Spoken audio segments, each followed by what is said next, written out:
পাকিস্তান হানাদার বাহিনী ৭১ সালে যেমন করেছে, বাংলাদেশেও কেউ কেউ যদি তেমন করে তাহলে তাদের অবস্থাও পাকিস্তান হানাদার বাহিনীর মতোই হবে।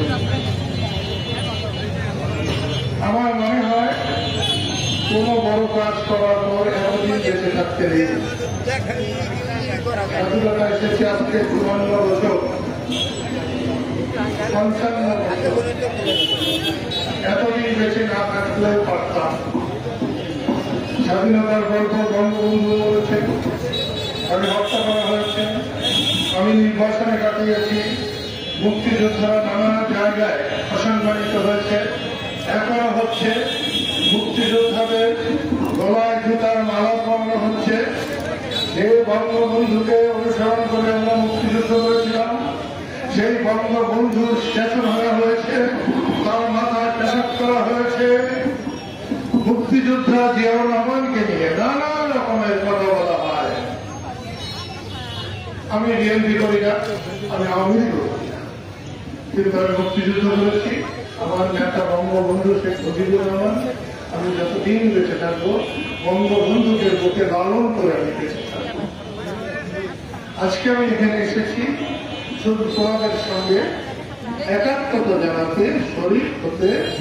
খালেককে যেভাবে অপদস্থ করা হয়েছে, আমি মনে করি আমাকেও করা হয়েছে। আমি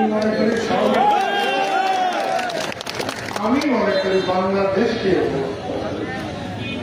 সে যেই হোক, আওয়ামী লীগ করুন, বিএনপি করুন, মুক্তিযোদ্ধাদের অপমান করার বাংলাদেশে বাস করে এটা সফলতা।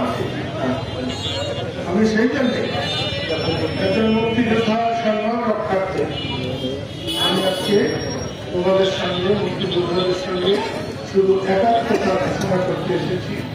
আমি ওখান থেকে শুনলাম এর কি বিচার হবে, সুষ্ঠু বিচার হওয়া দরকার এবং নিঃস্বার্থ ক্ষমা চাওয়া দরকার। ক্ষমা চাইলেই শুধু বিচার হবে না, তোমরা যে পদক্ষেপ নেবে আমাকে ডাকলে আল্লাহ তোমাদেরকে তার পবিত্র আরশের ছায়ার তলে রাখুন। খুদা হাফেজ, ধন্যবাদ।